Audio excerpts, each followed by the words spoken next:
पहाड़ियों के एक छोटे से गांव की एक झोपड़ी में टिमटिमाता दिया जल रहा था। ठंड बहुत ज्यादा थी। रीना, राखी, पूजा और गुड़िया हाथ जोड़कर भगवान के पास अपनी माँ के लिए प्रार्थना कर रही थी। उनकी माँ गर्भवती थी और उस वक्त वो अपनी 5वीं बेटी को जन्म दे रही थी। आह, आह, हे भगवान, आह, आह। बहुत देर तक दर्द सहने के बाद उसने अपनी 5वीं बेटी को जन्म तो दे दिया, लेकिन दर्द सहते सहते उसकी मृत्यु हो गई। माँ, नहीं, हमें छोड़कर मत जाइए माँ, मत जाइए। माँ को ये क्या हो गया, क्या हो गया? चारों बच्चियां रोने धोने लगी।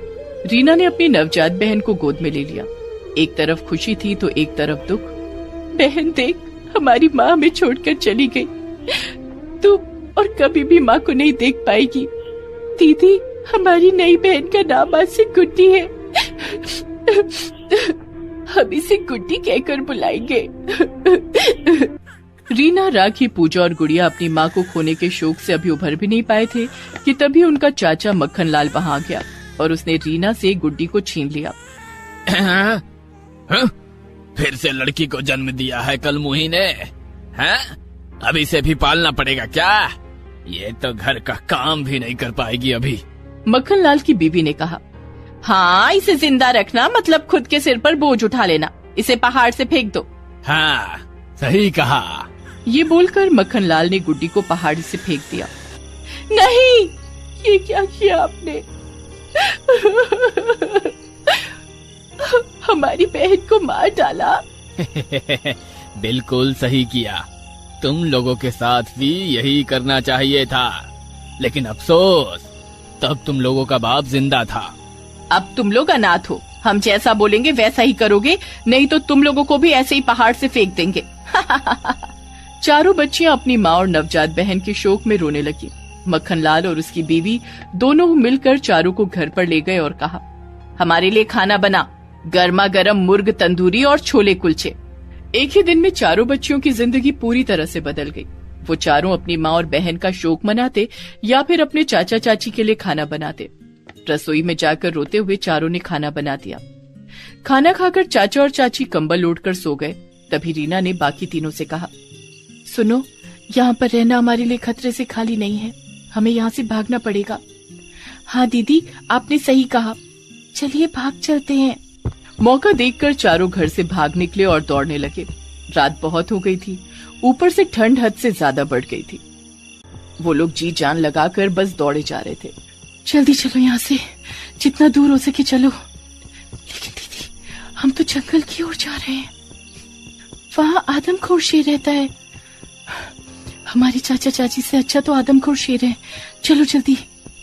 वो लोग दौड़ ही रहे थे कि तभी अचानक से पहाड़ी के ऊपर से एक बड़ा सा पत्थर नीचे गिरने लगा, लेकिन अंधेरे की वजह से किसी ने पत्थर को नहीं देखा और उस पत्थर ने जोर से नीचे गिरकर पूजा को धक्का मार दिया। आह दीदी! पूजा पत्थर के साथ साथ पहाड़ी से नीचे गिर गई। नहीं! चारों बहनों में से एक और बहन की आज मृत्यु हो गई, लेकिन तभी आसपास से पत्थर गिरने की आवाज आने लगी। हम यहाँ ज्यादा देर नहीं रह सकते, चलो जंगल में। दुर्गा माँ की कृपा होगी तो हम जिंदा रहेंगे। वो तीनों भागते हुए जंगल में पहुंच गए। जंगल में पहुंचकर वो लोग एक पेड़ के नीचे बैठ गए और गुड़िया रोने लगी। आज हमने कितना कुछ खो दिया। हमारी जिंदगी से सब कुछ खत्म हो गया। रो मत बहन, दुर्गा माँ ने चाहा तो सब कुछ ठीक हो जाएगा। कैसे ठीक होगा? माँ और दोनों बहनें वापस आ जाएंगी क्या? दुर्गा माँ कुछ भी कर सकती है बहन। वो चाहे तो इंसान को मृत्यु से भी वापस ला सकती है। बस दुर्गा माँ पर भरोसा रख बहन। वो लोग बातचीत करते करते वहीं पर सो गए। सुबह सुबह जंगल के आदमखोर शेर की नींद खुल गई और नींद खुलते ही उसे इंसानों की खुशबू आई। अरे वाह, सुबह सुबह इंसानों की खुशबू आ रही है। आज तो मजा ही आ जाएगा। उधर मक्खन लाल और उसकी बीवी ने सुबह नींद से उठने के बाद देखा कि चारों बच्चियां घर से गायब हैं। अरे, ये चारों कहाँ गए? जहाँ भी जाएं उससे हमें क्या, हम तो बच गए, चारों से मुक्ति मिल गई। रीना के चाचा चाची बहुत खुश थे। उन्हें अब चारों की शादी नहीं करवानी पड़ेगी। ये सोचकर उन दोनों को शांति मिली। उधर राखी ने रीना से कहा, दीदी मुझे बहुत भूख लगी है। हाँ दीदी मुझे भी। भूख तो मुझे भी लगी है बहन, लेकिन अभी इस जंगल में क्या खाने को मिलेगा? रुक, मैं ढूंढ कर देखती हूँ। रीना खाना ढूंढने चली गई, लेकिन जंगल में पेड़ों पर फल नहीं थे। रीना बस ढूंढती रह गई। इन पेड़ों में तो एक भी फल नहीं है, क्या खाऊं अब? बहुत ढूंढने के बाद भी रीना को कुछ नहीं मिला। तभी रीना ने देखा एक पंछी पेड़ पर बैठी हुई है। रीना उस पंछी के पास गई और बोली, प्रणाम, हम तीनों बहनों को बहुत भूख लगी है, लेकिन इस जंगल में कुछ खाने को नहीं मिल रहा है। क्या आप हमें कुछ खाने को दे सकती हैं? बेचारी लड़की, पता नहीं इस उम्र में तुम्हें क्या क्या सहना पड़ रहा है। इस जंगल में सिर्फ कुछ ही पेड़ हैं जिनमें फल उगते हैं, और उसका पता मेरे पास है। तुम यहीं रुको, मैं फल ला देती हूँ। धन्यवाद। वो पंछी उड़ गई और कुछ ही देर में रीना को फल लाकर दिया और कहा, बेटी तुम इस जंगल में नई हो, उस आदमखोर शेर से बचकर रहना। उसके 2 बड़े बड़े दांत है, वो इंसान को एक ही वार में मार देता है। याद रखूंगी, मैं दुर्गा माँ की भक्त हूँ। रीना फल लेकर चली गई और तीनों बहनों ने फल खा लिया। उसके बाद रीना ने कहा, लगता है हमें अब से यहीं रहना होगा। राखी गुड़िया, तुम दोनों लकड़ियाँ काट कर लाओ, हम झोपड़ी बनाएंगे और मैं मिट्टी से दुर्गा माँ की मूर्ति बनाती हूँ। राखी और गुड़िया लकड़ियाँ काटने चली गई और रीना ने मिट्टी से दुर्गा माँ की एक छोटी सी मूर्ति बना ली। उसके बाद उन तीनों ने लकड़ियों से एक छोटी सी झोपड़ी बना ली। फिर दुर्गा माँ की पूजा करने लगी। हे दुर्गा माँ, हमारी रक्षा करना। हमने बहुत कुछ खोया है, किसी अपने को खोकर कैसा लगता है वो हमें पता है। बस इस दुनिया में किसी को ऐसा दुख ना पहुँचे, मैं यही चाहती हूँ। तभी रीना ने देखा गुड़िया के हाथ से खून निकल रहा है। ये क्या बहन, तेरे हाथ से खून क्यों निकल रहा है? वो लकड़ी काटते हुए हाथ में चोट लग गई है दीदी। सत्यानाश, अब खून की बू से वो आदमखोर शेर हमें ढूंढ लेगा। अब क्या करे दीदी? दुर्गा माँ की पूजा करते रहो, दुर्गा माँ ही उस आदमखोर से हमें बचा सकती हैं। वो तीनों मन लगाकर दुर्गा माँ की पूजा करने लगे और खून की बू सूंघते हुए आदमखोर शेर वहाँ पहुँच ही गया। शेर को देखकर तीनों डर गए। दीदी, शेर आ गया, आदमखोर आ गया, अब क्या करे? दीदी चलो भागते हैं। भाग के कोई फायदा नहीं है बहन, हम शेर से भागकर जीत नहीं पाएंगे। दुर्गा माँ को पूरे मन से बुलाओ, पूरे मन से बुलाने पर दुर्गा माँ जरूर हमें बचाएंगी। तीनों पूरे मन से दुर्गा माँ को बुलाने लगे और भक्ति में खो गए, लेकिन शेर हंसने लगा। बेवकूफ लड़कियों, दुर्गा माँ को बुला रही है। बुलाओ बुलाओ, मैं तुम तीनों को खाने वाला हूँ। ये बोलते हुए वो शेर तीनों पर आक्रमण करने गया। तभी कहीं से और एक शेर वहाँ आया और आदमखोर शेर को धक्का मार दिया। आदमखोर शेर दूर जाकर गिर गया। अरे तुम कौन हो? तुम्हें तो यहाँ कभी नहीं देखा। देखोगे कैसे, मैं हिमालय में रहता हूँ, मैं माँ दुर्गा का वाहन हूँ। और तभी वहाँ एक चमत्कार हुआ, स्वयं माँ दुर्गा वहाँ प्रकट हुई। हे आदमखोर शेर, इंसानों को मारकर तुम्हें क्या मिलता है? मेरी शरण में आ जाओ। दुर्गा माँ को देखकर आदमखोर शेर पूरी तरह से बदल गया। प्रणाम दुर्गा माँ, मुझसे गलती हो गई, मैं आज से किसी भी इंसान को नहीं खाऊंगा। इसके बाद दुर्गा माँ ने रीना, राखी और गुड़िया से कहा, तुम तीनों की भक्ति से मैं प्रसन्न हूँ। डर के मारे तुम तीनों पूजा छोड़कर भाग नहीं गए, इसीलिए मैं तुम तीनों को तुम्हारी माँ और दोनों बहनें लौटा रही हूँ। तथास्तु। दुर्गा माँ ने रीना की दोनों बहनें और माँ को लौटा दिया। सभी को वापस पाकर वो लोग खुशी के आंसू रो पड़े। उधर मक्खन लाल और उसकी पत्नी खुशी मना रहे थे। तभी दुर्गा माँ के कहने पर दोनों शेर वहाँ गए और दोनों को मार डाला। उन्हें अपने किए की सजा मिल गई और रीना को पूरा परिवार के साथ रहने के साथ साथ घर और जमीन भी मिल गया। इसी तरह दुर्गा माँ की कृपा से सब कुछ अच्छा हो गया। सभी बोलो जय दुर्गा माँ। दोस्तों, आप सभी इस वीडियो पर अपनी माँ की लंबी आयु के लिए कमेंट में आई लव माँ जरूर लिखें। दुर्गा माँ जरूर आपकी इच्छा पूरी करेंगी। और हाँ, इस वीडियो को लाइक जरूर कीजिएगा। हे दुर्गा माँ, ये कैसी नाइंसाफी है। ये लोग मुझे आपके पास भी नहीं आने देते। मैं तो आपकी भक्त हूँ ना। अंजलि रोती रही। अंजलि दुर्गा माँ की बहुत बड़ी भक्त है, लेकिन उसका पति रमेश नास्तिक है। वो भगवान पर विश्वास नहीं करता है। रमेश की माँ बिमला और उसकी बहन पायल भी रमेश का साथ देती हैं। ये सब पूजा वूजा करके क्या फायदा? उससे अच्छा घर का काम करो। हाँ हाँ बहू, फालतू में दिन के 2 घंटे तुम उस पत्थर की मूर्ति के सामने बैठकर बिता देती हो। ये सब बंद करो भाभी और काम काज में ध्यान लगाओ, नहीं तो इस घर से तुमको लात मार के निकाल दिया जाएगा। हाँ, शादी के बाद से ही अंजलि के ऊपर ऐसा अत्याचार चल रहा है। अंजलि बचपन से ही दुर्गा माँ की भक्त है। उसकी माँ मरते वक्त उसे दुर्गा माँ की एक पत्थर से बनी हुई मूर्ति दे गई थी और उसी मूर्ति को पाकर अंजलि उनकी भक्त बन गई। माता पिता दोनों के ना होने के कारण उसके चाचा चाची ने कैसे भी करके उसकी शादी करवा दी। अंजलि उसी मूर्ति को लेकर ससुराल चली आई, लेकिन आने के बाद उसे पता चला कि ससुराल में कोई भगवान को मानता ही नहीं है। हे दुर्गा माँ, ये कैसा परिवार है? यहाँ किसी को आप पर विश्वास ही नहीं है। ये मैं किन लोगों के बीच आ गई? ससुराल वालों की ये बात अंजलि को बिल्कुल अच्छी नहीं लगी, लेकिन वो कर भी क्या सकती थी? उसका कोई अपना नहीं था। वो हर रोज सुबह सुबह नहाकर साफ साफ कपड़े पहनकर 2 घंटे तक दुर्गा माँ की पूजा करती थी। ससुराल में भी पहले दिन वो वही करने बैठी। तभी उसकी सास ने उसे बुलाया। बहू, बहू, कहाँ हो तुम? यही हूँ माँ, दुर्गा माँ की पूजा कर रही हूँ। अरे सुबह सुबह क्या फालतू के कामों में लग गई? ऐसा मत बोलिए माँ, पाप लगेगा।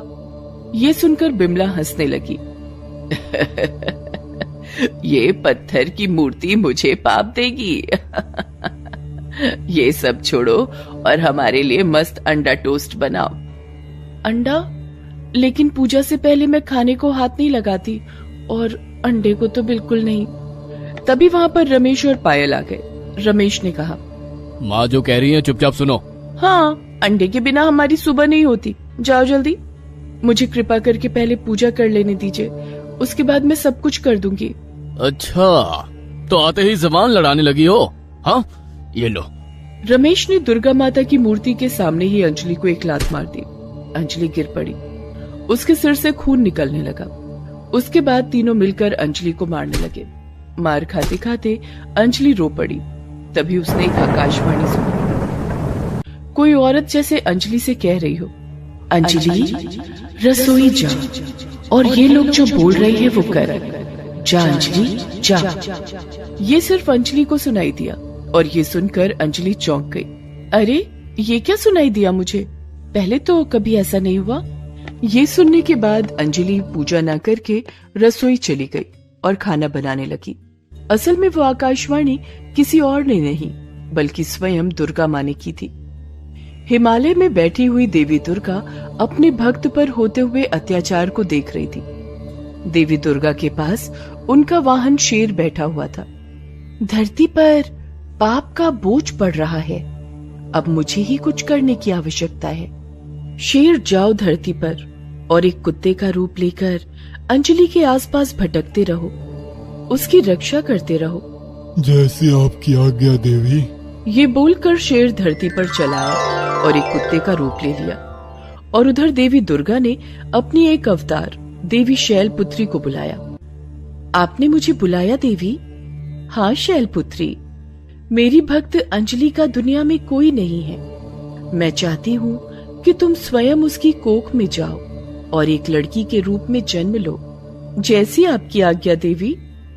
देवी शैलपुत्री अंजलि की कोख में आ गई। अंजलि को उल्टी होने लगी और उसका सर चकराने लगा। डॉक्टर ने कहा कि अंजलि मां बनने वाली है। ये सुनते ही रमेश ने कहा, ये बहुत अच्छी बात है, लेकिन ध्यान रखना, हाँ, मुझे लड़का चाहिए। लड़की हुई तो उसे बगीचे में दफना दूंगा। अंजलि चिंता में पड़ गई। गर्भवती होने के बावजूद उसका काम कम नहीं हुआ, उल्टा काम का बोझ बढ़ने लगा। बिमला और पायल अंजलि से और ज्यादा काम करवाने लगे। भाभी इधर आओ और मेरा पैर दबा दो। लेकिन मैं तो अभी घर साफ कर रही हूँ। घर साफ बाद में कर लेना, अभी जो मैं बोल रही हूँ वो करो। अंजलि पायल के पैर दबाने लगी। तभी बिमला आई। बहू, अभी तक घर साफ नहीं किया? नहीं, वो ननद जी ने बोला उनके पैर दबा देने को, इसीलिए। तो क्या हुआ, काम करने की इच्छा होती तो कब का घर साफ कर लेती, कामचोर कहेंगी। ये बोलकर बिमला अंजलि को मारने लगी। अंजलि की कोख के अंदर देवी शैलपुत्री भी अंजलि का दर्द महसूस कर पाई।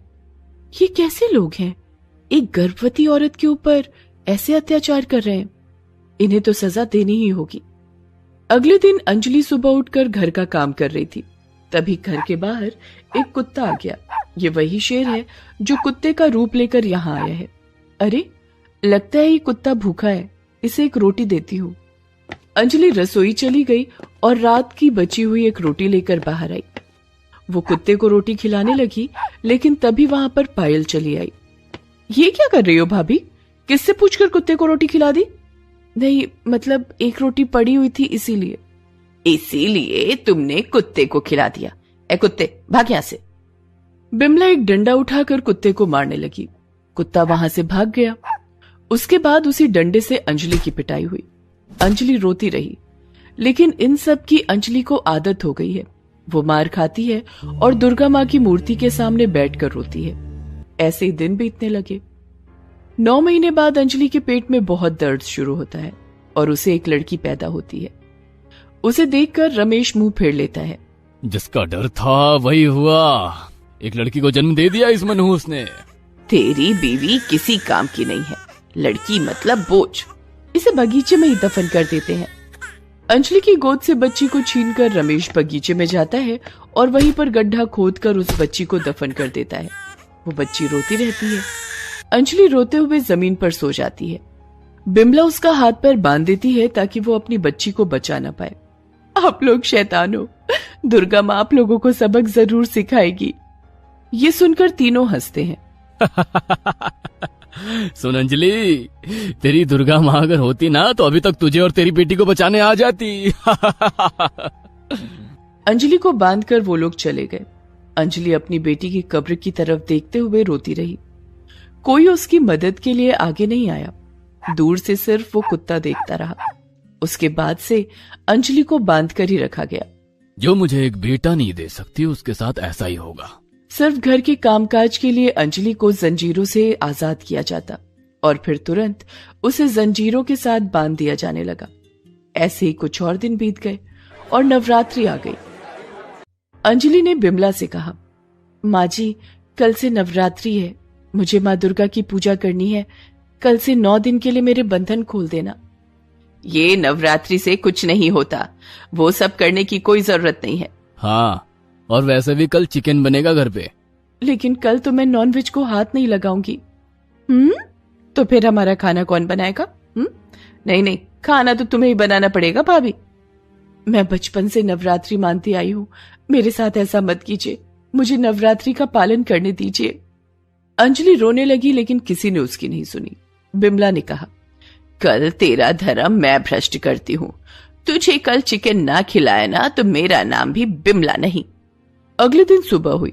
घर के कामकाज करने के लिए अंजलि का बंधन खोल दिया गया। अंजलि काम करते करते अपने कमरे में घुस गई और दुर्गा माँ की मूर्ति के सामने बैठ गई। हे दुर्गा माँ, ये कैसी नाइंसाफी है।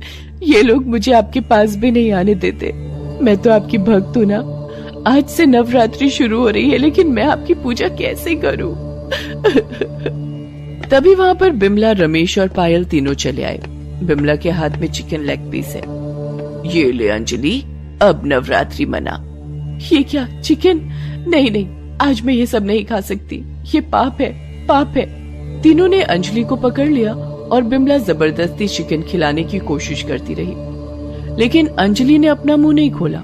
इतने में वो कुत्ता कहीं से दौड़ते हुए आया और बिमला के हाथ में काट लिया। बिमला के हाथ से चिकन गिर गया। आह, ये कुत्ता कहाँ से आया? अच्छा हुआ, बहुत अच्छा हुआ।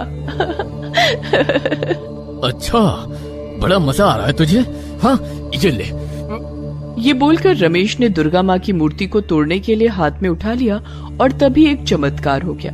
उस मूर्ति से स्वयं दुर्गा माँ प्रकट हुई और वो कुत्ता शेर में बदल गया। तुम तीनों पापी हो, खूनी हो और नास्तिक हो।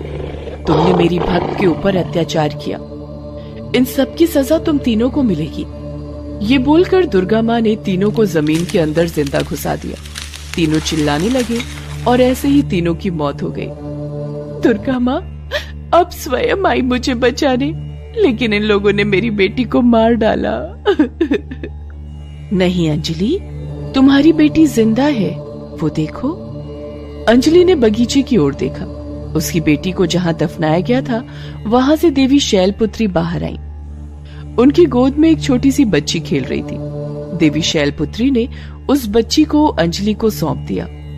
मैं मेरे भक्तों का दुख कभी नहीं सहती अंजलि, इसीलिए मैंने देवी शैलपुत्री को ही तुम्हारी कोख में भेजा था और मेरे वाहन को कुत्ते के रूप में। इसके बाद से तुम्हें कोई परेशानी हुई तो सिर्फ मेरा नाम लेना, मैं हाजिर हो जाऊंगी। तथास्तु। दुर्गा माँ अदृश्य हो गई। इसके बाद अंजलि को कभी कोई तकलीफ नहीं हुई। वो अपनी बच्ची के साथ खुशी खुशी रहने लगी। आप सभी को नवरात्रि की हार्दिक शुभकामनाएं। ये नवरात्रि आप व आपके परिवार के लिए सुख, शांति व समृद्धि लेकर आए। और हाँ दोस्तों, इस वीडियो पर माता रानी के लिए एक लाइक जरूर कीजिएगा और कमेंट में जय माता दी लिख दीजिएगा। जय माता दी। दोस्तों, आप हमारे चैनल को जरूर सब्सक्राइब करें